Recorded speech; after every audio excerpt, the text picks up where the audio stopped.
Hello, hello.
Hello there. Good morning. Good morning. How are you today? Good. You're up early? Early, early? Sort of. I haven't been to bed yet. Oh my. Oh dear. Well, on these, do you have to actually be on and start each one? I have no idea. Oh, okay. So, well, I have some prepared remarks too, and talk a little about um, the Hope Collection and optimize my life, optimize your life, optimize everyone's life. And I'm also have some trivia facts about inauguration. So I know that you're going to be doing a lot on Martin Luther King Jr.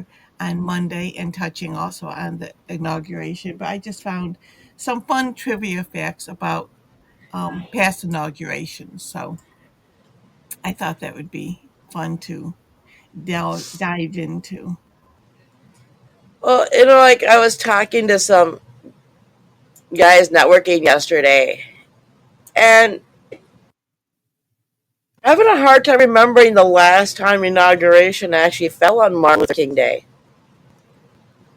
It has happened a couple times. I have that in my notes somewhere here. Um, I can't find it offhand because I have a whole bunch of fun information. But it has happened, and it will happen again because I remember seeing it in my notes. So, um, anyways, but we'll get to that because um, but I didn't know if I should wait until 9 a.m. to start. It's up to you, or I can do this. Okay. Why don't you do what you're going to do, and then I will take over at 9 with um my pre- my remarks. 10, 9, 8, 7, 6, 5, 4, 3, 2, 1. It is Saturday morning, and it is weekend review with Linda Claydon. Good morning. How are you? Good morning. Wonderful. Wonderful. It's a nice sunny, bright, cool, clear morning here in Western New York. Um, It's funny when people talk about New York, they just always assume we're in New York City, and we're not. We're 8 hours away, the other side of New York State, up near Niagara Falls. We always say that because people kind of sometimes think they know where Niagara Falls is, but not New York City. So, but I want to welcome Whenever you everyone. say This that, is it Go ahead. always reminds me of the old salsa commercial. Oh, Not New oh, York New York City. City. Yes, peace, salsa, New York City. Well, it's funny. We had somebody coming to a meeting that we were hosting years ago, and they said, "Well, do we fly into Newark or LaGuardia?" And I said, "Either one is an 8-hour drive either way. It's like Buffalo is the second largest city in New York State. Obviously, it's a quarter of the size of New York City, but um, it's really fun. When I had our phone, Ron's phone, my husband's phone died, just got hung up in some mode, and we had to take it in to get it repaired. And they said, "Oh, there's a place you can take it in Astoria." It's like New York State, not New York City. We're not, but it is funny. We're closer actually to Toronto, Canada, than we are to New York City. But but the the this is the week in review, as we've always called it, and we're this is the part of the Optimize Your Life show, brought to you by the Hope Collection. And this is the first week in review call on this new Podbean platform. So we're really excited about that. We're excited about the this new platform that we can reach so many people. And the Hope Collection was founded by Dr. Joel Griffin, over 10 years ago. And it's a 501c3 nonprofit foundation, um, dedicated to benefiting veterans, first responders, and their extended families and caregivers.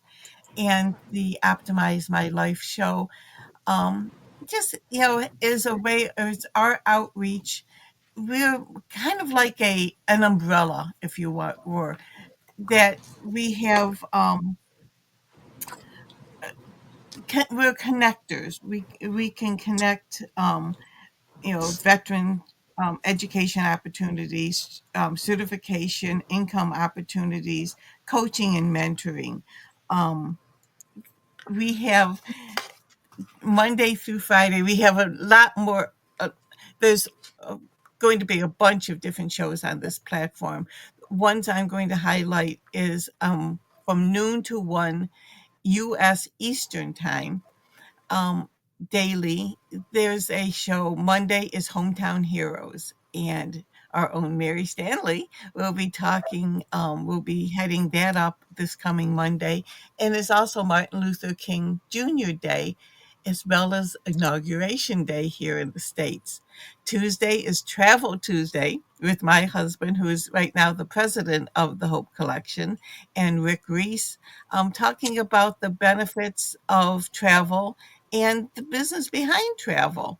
Wednesday, I host Beth Wyman, who is a registered dietitian. She is so knowledgeable, and she has such a fun show, full of knowledge and full of information, but talking about healthy eating and a healthy lifestyle. Thursday is Family Day. We have variety of topics on that day. And Friday, we get to host, it's our pleasure to host Captain Len Kane, um, who is the founder of the Golden Rule Society, kind of our sister charity. And he is the original Top Gun. I know around the world people have seen Tom Cruise movies about Top Gun, but Captain Kane is the real deal. And he founded the Golden Rule Society, over 50 years ago. I think it's like 52 to be exact. And he himself, because of the work he's done with the Golden Rule Society, has been nominated 5 times for a Nobel Peace Prize, which is really exciting. But he has a lot of information to talk about also. And then I just have this follow-up show, the week in review, and we talk about, different things going on that maybe have happened in the past week and in the future, looking forward to the following or the week to come. So, but I wanted to talk a little, since it is our premiere show here, about the Hope Collection. And our theme, I love it. Our theme is helping others by helping them help others. And it really is a pay it forward. And the Hope Collection is able to um, connect everyone that is looking for, if you're looking for housing, we may be able to help you with um, locating a organization or a charity that could help you with veterans affairs, with money matters. We have connected with Cambridge Financial, who can really help people get out of credit card debt. Credit card debt right now is at a high, all-time high. And one of the reasons is the interest rates. You could be paying even above minimum on your credit card, and the interest you'd be paying just interest and not even the balance of what you owe. And so it would just go on and on. Cambridge can help you with that. Um, the but we have also worked with United Way, and we've worked with all different organizations that could just um, give you something. If you're looking for something in particular, we have certification classes. And I know Rick Reese, he also on the board, and his daughter took advantage of one of the certification classes. And when she went for a new job position, it just added to her resume, and she ended up getting quite, a wonderful job, because on top of everything she's done, she had some special certification. So that's really cool. And we have connections with certifications like that. Um, Mary, did you want to add anything about um, what the Hope Collection does? Right now, we're working on our website, and we'll have that up and running within the year. But the Hope Collection itself was founded by Dr. Joel Griffin, and he was an educator. He's also been, was a let's see, how can I put it? He had worked for he was a statistician, mathematical genius, and he worked with both of the Bush administrations as well as the Reagan administration, especially during Y2K, when we went from 1999 to the year 2000. People were anticipating that there would be a lot of computer problems and infrastructure problems. And he actually worked alongside a lot of great thinkers, and handled that. But he was also a statistician, so he worked alongside looking at different bills and spending proposals, and but it's really neat. But he is the one that founded the Hope Collection. Hope is was his mother's name, and she was a renowned artist. And so he had founded the Hope Collection, oh gosh, over 10 years ago, and he has passed away a couple years ago. And my husband, Ron Claydon, was asked to become the president of the organization again, which he's currently serving as. But that's just a little um, backstory on the Hope Collection itself, where that brings you this podcast. Couple things I'd like to add is that I always call the Hope Collection like the Yellow Pages or the Directory of Services. Mm-hmm. We're Yep. outreach where we link you to sources that you need. And we are also on the cutting edge of sources for neurodiversity. Yes. Very important.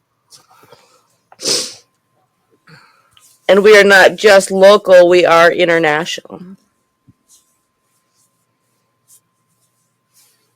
It's neat too when even just on something as simple as the noon to one Eastern time shows, you know, Mary, you're in Minnesota. Um, we're here in Buffalo, New York. Rick is in Charleston, South Carolina. Beth Wyman on Wednesday is in the Albany, New York area, the other side of the state.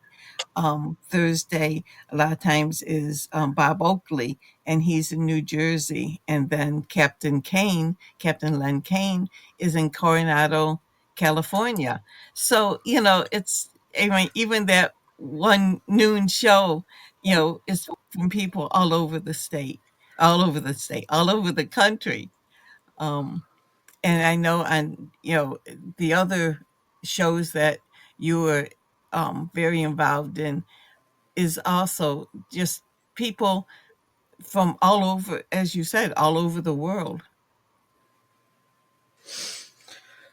And the nice thing is with this platform, it makes it easier to bring guests in from all over the world. Yes.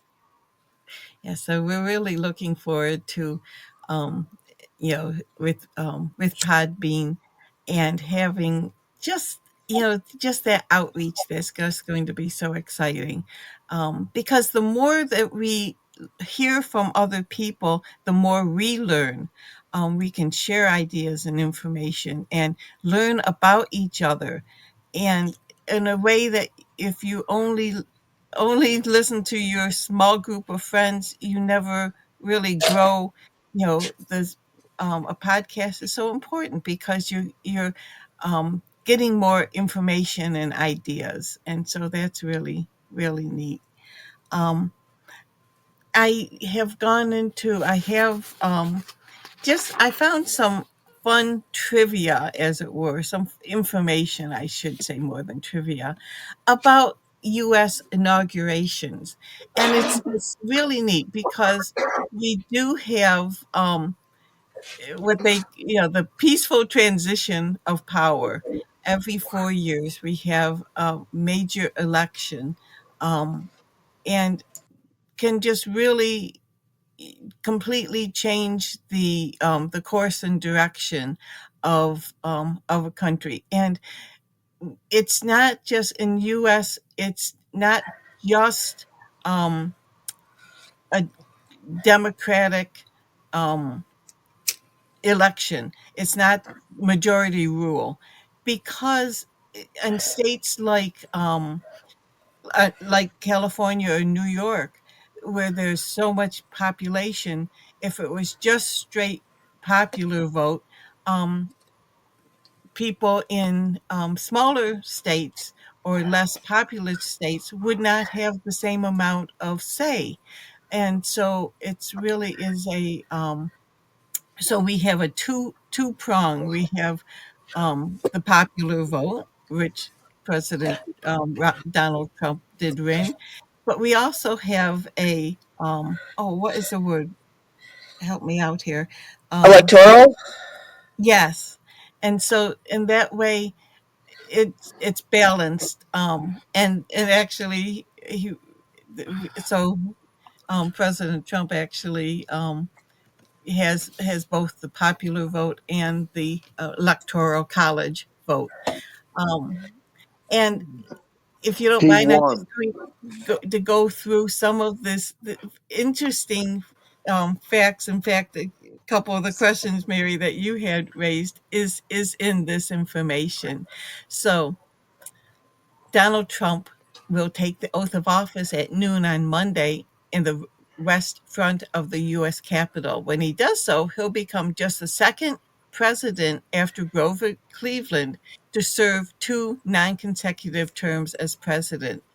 Now, the security in Washington on Inauguration Day is going to be tight. Much of downtown will be closed to vehicles, and more than 11,000 police and National Guard troops will be deployed around the city to keep order. They're going to be a Inauguration Day parade, and it was four Did that years stuff ago. It get was canceled? no, the parade is still going to go on. It's just that would be after the inauguration, um, excuse me, is going to be inside the Capitol because of how cold it is. Oh, there goes my voice. Um, Hold on just a moment.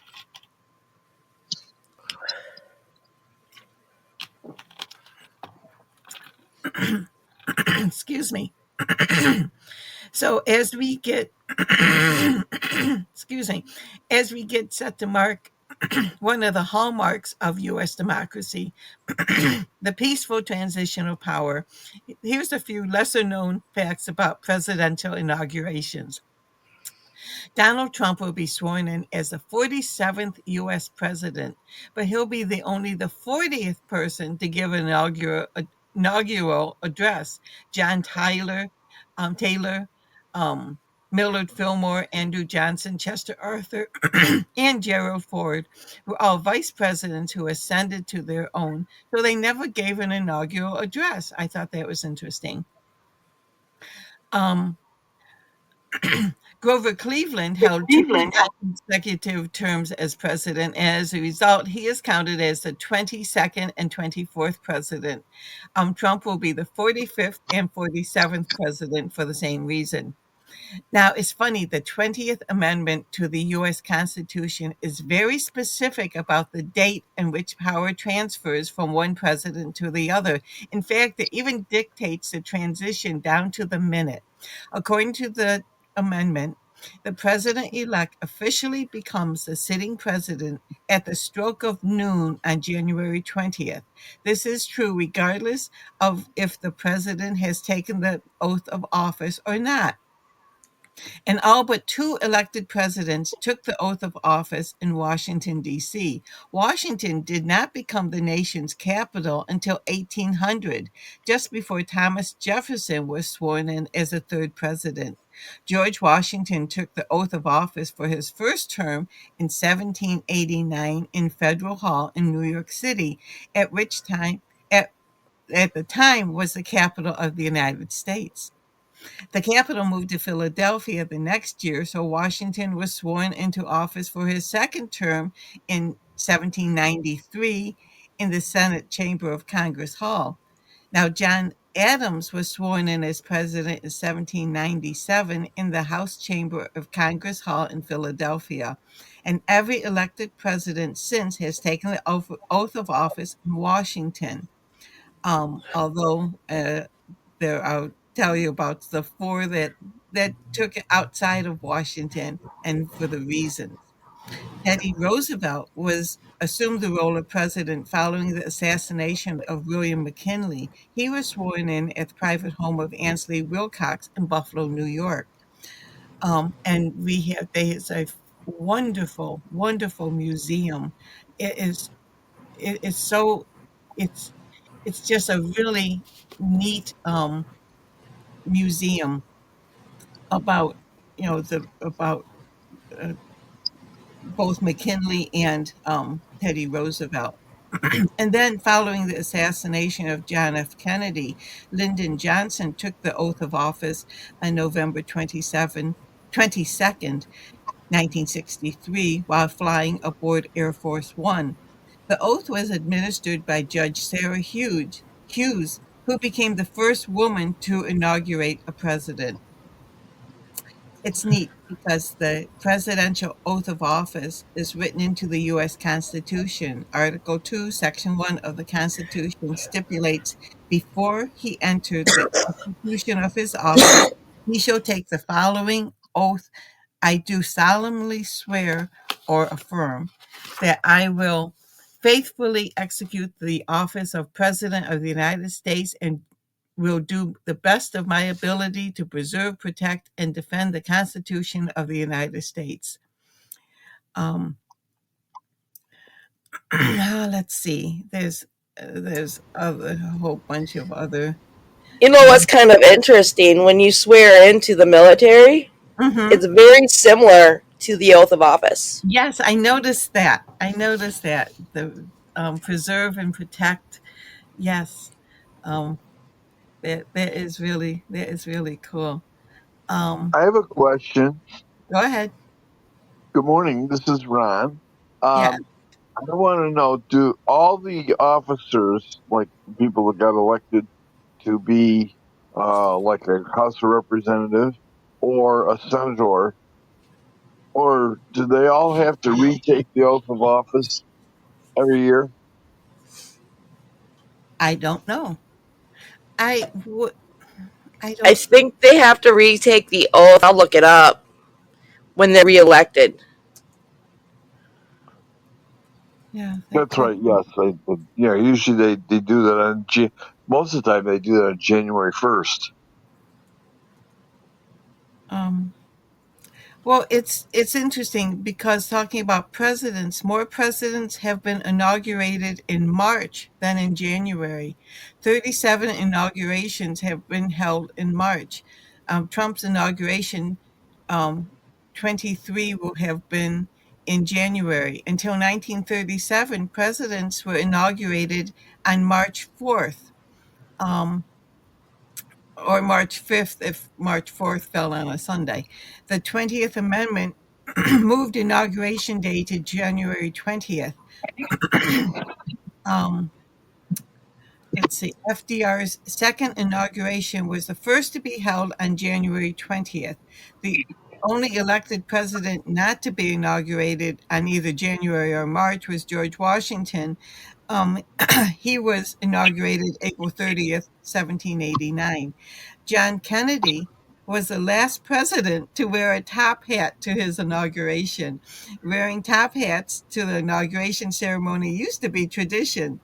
Presidents from Franklin Pierce through Harry Truman donned them. Dwight Eisenhower broke the trend by opting for a less formal hat. Um, so after JFK, no president since has donned a top hat on inauguration day, and Trump isn't likely to break that streak. Um, Lyndon Johnson was the first president to ask his wife to hold the Bible while he took the oath of office. Before LBJ, the executive secretary of the Congregation, the Joint Congressional Inauguration Committee traditionally held the Bible while the president swore his oath. Johnson asked his wife, Lady Bird Johnson, to do it, and every president since has followed suit. Melania Trump is expected to hold the Bible when Trump is sworn in, as she did 8 years ago. Um, Now here's some firsts. The inauguration of James Buchanan on March 4th, 1857 is the first one known to have been photographed. Other technological firsts for president inaugurations include the first to be filmed, William McKinley in 1897, the first to use loudspeakers, Warren Harding in 1921, the first broadcast on radio was Calvin Coolidge in 1925. The first broadcast on television was Harry Truman in 1949. The first broadcast in color was John F. Kennedy in 1961. And the first delivered over the internet was Bill Clinton in 1997. Now, we were talking about weather earlier. The coldest inauguration day was Ronald Reagan's second inauguration. The temperature at noontime in Washington on January 21st, 1985 was 7 degrees. or 62 degrees colder than on the day of Reagan's first inauguration. Um, it was so cold that Reagan took the oath of office indoors at the U.S. Capitol. And again, Trump's second inauguration will be warmer than Reagan's, but will not be warm.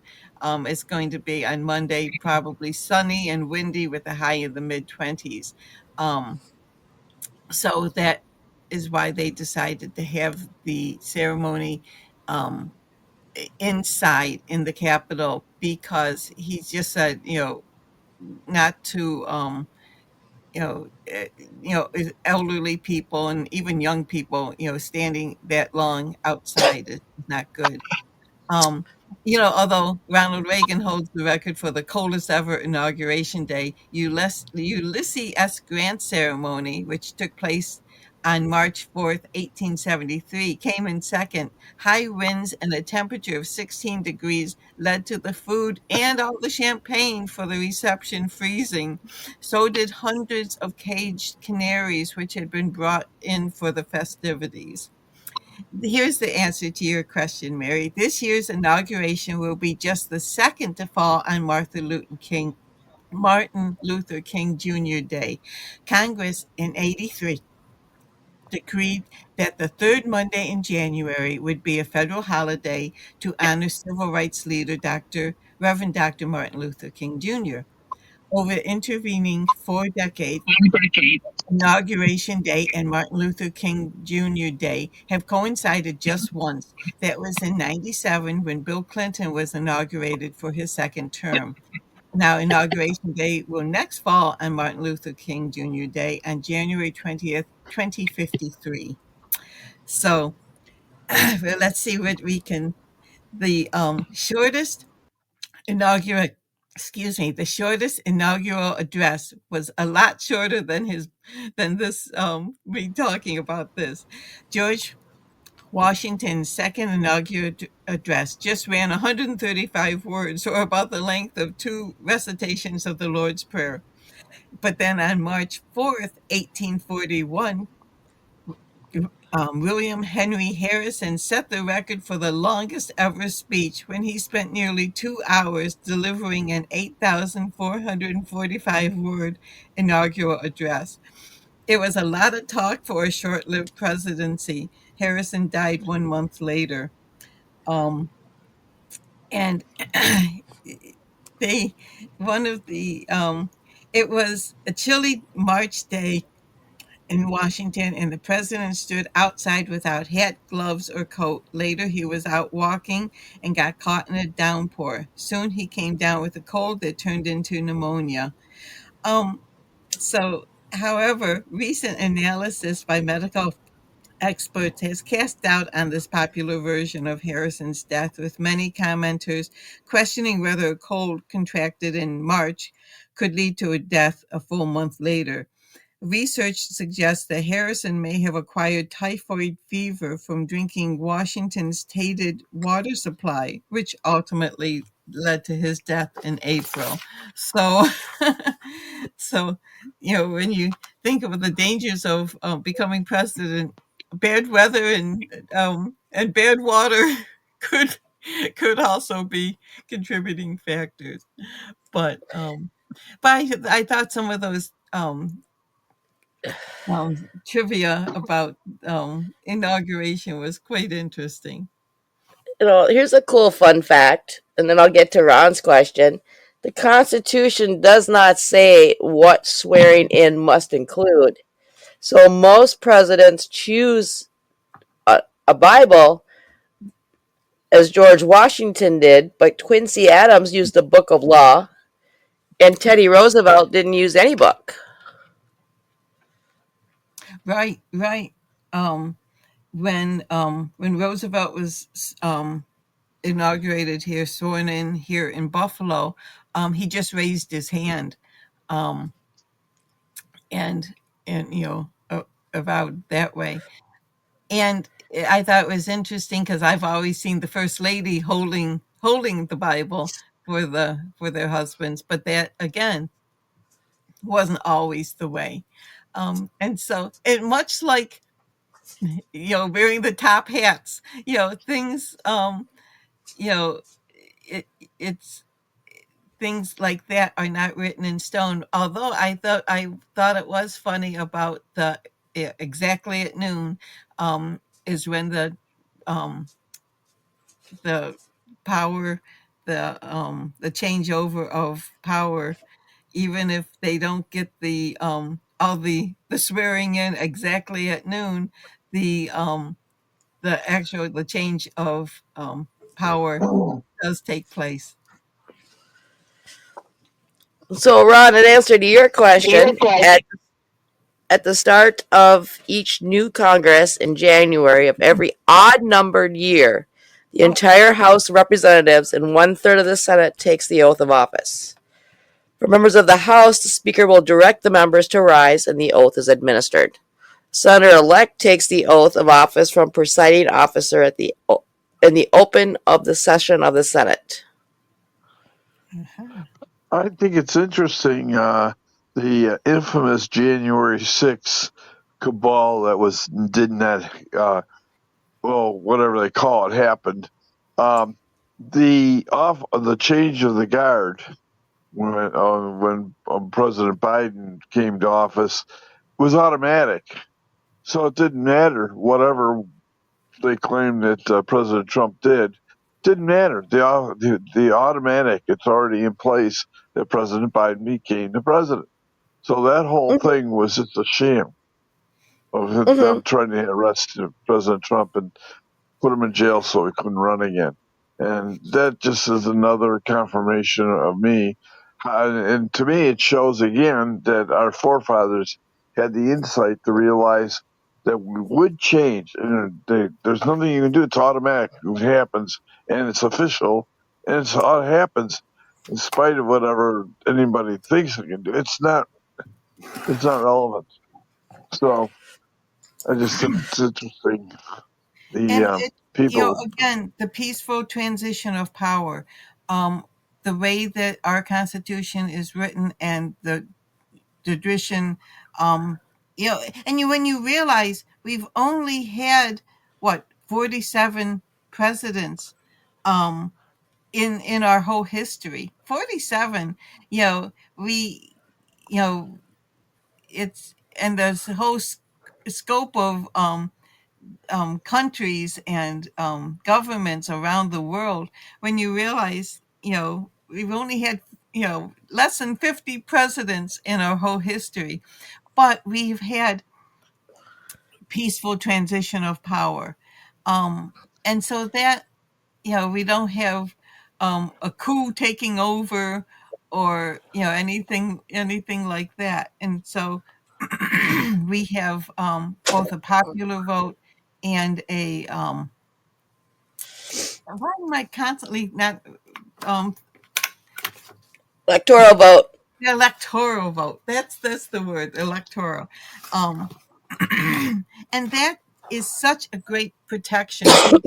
A lot of people don't understand the electoral college and why it's so important. Um it really is the fairness of giving smaller states equal footing in electing. So it's really neat. And so when you hear about other countries having, you know horrible fights, although talking with the listening to media, and some of it got kind of nasty with um the two parties, kind of whacking it out in the press, um, excuse me, during this election. Um, but the country, we go through this every 4 years, and the country really does then, for the most part, settle down and accept the new president and try to work with the incoming um, party that is in that has been elected. Excuse me. I Unfortunately, always found it interesting that the qualifications you need for office. yes. For a president, the only qualifications you need is you need to be a natural born citizen. Mm-hmm. And of a certain age, I think you have to be at least 35. You have to be at least 35 and you have to live in the United States for 14 years prior to becoming president. Uh-huh. And that's, so many citizens, military members, live abroad. Mm-hmm. That's kind of a yellow line or a gray area because you technically live in the United States because you live on a military base, but yet you're not on U.S. soil. Right, right. But even like the attorney general doesn't technically have to be a lawyer. Mm, that's good. That's interesting. And I always wondered about that's like that makes no sense. You're the highest attorney in the land, but you don't have to be an attorney. That is, that does not, you know, it's all the little quirks about the different things, and watching the confirmation hearings, you really get an idea of personalities, and the knowledge, you know, that people, if they're going to be elected or proposed for a certain position, that they should know, um, you know, about it. I just remember watching some of the Biden nominees, and some of them were just so tripped up for answering just simple, basic questions. And I've been watching a lot of the confirmation hearings, and some of the questions that are asked are, it's almost like, oh, we don't really want to know what you know, we just want to have a gotcha moment, to see if you mess up so that I could say something bad about you. And Mm-hmm. and I understand how, each party, kind of vies for, getting their person in. Well, the But whole it program of confirming a cabinet member is to show the American people what you're getting for as the management of the President of the United States, who is the leader, commander in chief. And so the cabinet people are supposed to carry out the Constitution and the law and the program and the plan of action by the president. And in recent years, there are groups of power people who manipulate both the communications, both in the media and in the bureaucratic system, to either coerce or condemn or stifle the program. But when you have been won not only the presidency, you win the House and the Senate. You have a mandate to govern, and it's minimized the compromise. So it really does give the president an opportunity to direct the country in a direction. And so we're excited with most people in America now. And I think you can walk. I was out at the store. I had to get new tires in my car yesterday. So I was at a car dealership. I was at a restaurant. There's an air of optimism and excitement that I am seeing in the community that I haven't seen in 4 years. And the reason for that is people have had a chance to be a part of changing our government and leading us into the future. And it's you can't hide it. It's everywhere you go, and I'm excited about it. We're adding on to that we have a football team that's in the process of maybe going to the Super Bowl this year. So our community is very elevated and trying to look optimistically. But and as you say, there's challenges, but they have the chance, they have the opportunity to guide the course, make a decision, follow it up with action, and accomplish it. And that's what's exciting about the Mhm. promise of America. And so, very Well excited said. that we have Well said. this happening. Yeah, it really is, an exciting time. You know, right now, there's change is always an exciting time.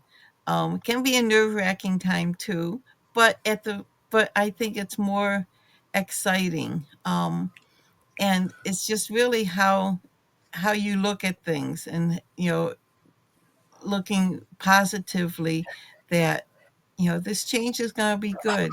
Um, and people taking ownership of doing things. I know, especially here in Buffalo, with it's crazy with the our sports team. Buffalo is a very huge sports team. Even all the years that we had losing teams constantly, um, we everyone is still very backing their home team. Um, and now that it's going so well, everyone is on board. I don't think you ever hear anybody say see you later. It's always, go Bills. It's part of the Buffalo vernacular that you don't say hello or goodbye, you just say go Bills. um and so it's a fun time right now.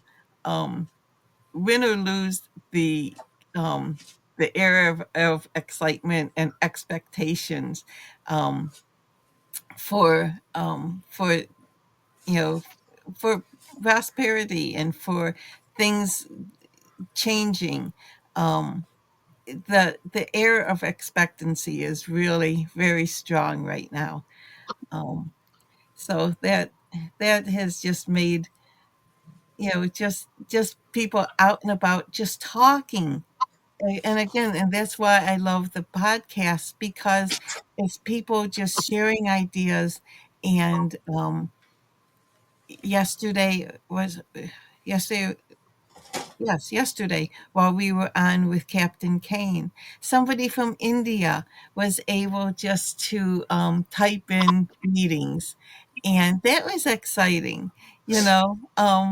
Somebody just came across our podcast and said hello, from India. So, when you realize that, you're talking to people around the world, it's just really, really great. We love to travel ourselves. And when we were in Amsterdam and in Germany, it was it was just so special, just meeting people and talking with people. And luckily, at at least in the Netherlands and in Germany, everyone we met spoke English, um, which is really quite interesting. Um, and Ron, with his high school German, was able to say hello to people in German, but then just to have conversations with people, and miles away in Europe. Just it was just so special, just to be able to talk um, talk to people from when we were in Mexico or Dominican Republic, just to be able to, converse with people that maybe live, a different lifestyle. But although it seems like people are people everywhere, and Mary, you probably have, since you've been all around the, world, during your military service, um, you know, when you meet people from other countries, you realize how similar everybody everybody is. Oh yeah, I mean even simple things like if you can't verbally communicate, hand signals. Mm-hmm. And it's even like that, like here in the U.S. Like different traditions and cultures, and how down south is so polite and engaging, even though Minnesota has the reputation of Minnesota nice. Mm-hmm. But one thing too with the United States is because it's not like in Spain. It's almost everyone is from Spain, whereas in the United States we have people from every country all kind of blending in. And I think that's one of the strengths of the United States, is that we have so many traditions from different, think of our holidays, think of even just Christmas, all the different celebrations that are brought from different countries, um, and how everything kind of just blends in. My sister-in-law is from the Philippines. We have, but even if everyone in the family is just um, from the neighborhood, as it were, you have different family traditions. And it's, but with different cultures all blending in together. Um, it's really the strength, um, the strength of America, is that you have people, um, from all over the world becoming Americans. So it's not like you're in, let's see, say Turkey. Everyone is Turkish, and so you wouldn't have a whole bunch of people from um, Afghanistan necessarily going and living in Turkey. Maybe that's the wrong, or Little Japan. wrong analogy because a lot of them fled there. But Right, okay, good right. example would be going to Israel from Yeah, the Middle East and yeah. how a lot of I them should have, ended up camping in the Gaza Strip. yes. And but you wouldn't have a lot of people from Japan necessarily going to Turkey, whereas here you have, um, people from all over the world making America their home and being Americans, instead of, like, my um, family background has Irish in it, but that doesn't make me stay Irish, other than on St. Patrick's Day. We're Americans. Um, and, even though we live in South Buffalo, which was traditionally very Irish on Abbott Road, the street signs are in Gaelic and English, which is really funny. Um, but it's really just a cute thing. It's not a, um, It's a remembrance of your cultural heritage. right, right. So you can remember your cultural heritage, but at the same time, you become Americans. And Right. that's different than any other country in the world. So that's fun. That's where I have a little bit of an issue with a lot of these illegals because they don't want to swear in and become an actual citizen. Right. They don't want to assimilate. And it's not about assimilating, it's about, being something, the reason you came here. Like my family came here from Germany and Ireland, Mm-hmm. and I found their book that they got when they got here from 1907, that you were given to your citizenship. You were given and then it was a hardcover book and all the information of what you had to know to become the citizenship, along with their citizenship test. Mm-hmm. And how, it was a big thing to take that test and become an. Yes, my sister-in-law became a U.S. citizen, and we were laughing that she probably knows more facts about, because she had to study for it than we do. I have a friend that hated to be called African American, because she said, my family's not from Africa. We're from Bermuda, not Bermuda. Oh gosh, Bahamas. Okay. And so it's like, she doesn't want to be pigeonholed. She said, I'm an American now. So, you have to, um, and that really is the beauty, I think, of the United States, is that we are united, and just the United States. And that's one of the things that um, was pointed out so much. The federal government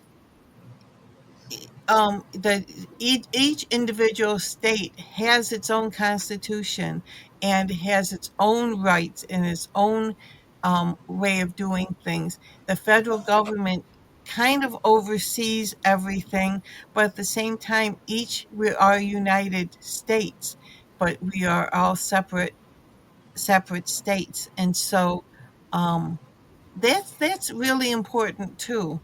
And that's where the electoral college really comes in when you realize, some states are huge, some states are very small, um, and because it was like we're kind of a patchwork of different communities, um, but all come together as the United States. The people I give a lot of credit to are the people that come here, join the military, and get their citizenship through the military. Because Mm. you don't get your full citizenship till you're done with your first set of services or your Ah. first contract. But when you're going through boot camp with everybody else, and then when everybody else is done for the day, you're going to classes to learn how to become a citizen. Hmm. You Yes. have to work 10 times harder than the rest of us just to get that privilege. A buddy of mine, it's what he did. Then he was frustrated because he came from Kenya and he Mm-hmm. speaks 20 different dialects of that language. So once he got here, joined the military, excelled in the military, got his, qualifications and, passed into the real military and got a citizenship, they send him back home because he could speak the dialect, and so he would be a great translator, but also a good cultural person to be able Uh-huh. to work with between the two, governments. He's like, I left there to come here, and now you're sending me back. uh, but sometimes, especially in the military, you go where there's the need. So, that's my Yeah, you don't get a choice very often. mom's father, my grandfather, was from Italy, and he served in World War I. I think my cousin has a great portrait of Grandpa in his, World War I out, not costume, uniform, and it's just I have one of the books that he was given, um, because he was in France, and they had this little tiny hardcover book, Soldiers Spoken French, and so it's different um, words and phrases in English and French. And now he's from Italy, so maybe he didn't even need the book as much, since the Italian language might be a little closer to French than English is. But I have the book that he was given when he served in World War I, and it's just really neat, all the different um, tie-ins around the world that makes our country so great. We like how our English language is so similar to a lot of the different languages throughout the world. Well, we've taken so many words from other. Excuse me, I'm sorry. We've taken, so many English words or American words that we use are from different countries. Germany, we have a lot of a lot of words in English are like a house. You know what a house is? Well, house is what a house is in Germany. Hmm. Same word. My favorite for the German is the fact that the alternatives that we use for swearing, like frick, are the actual swear words in German.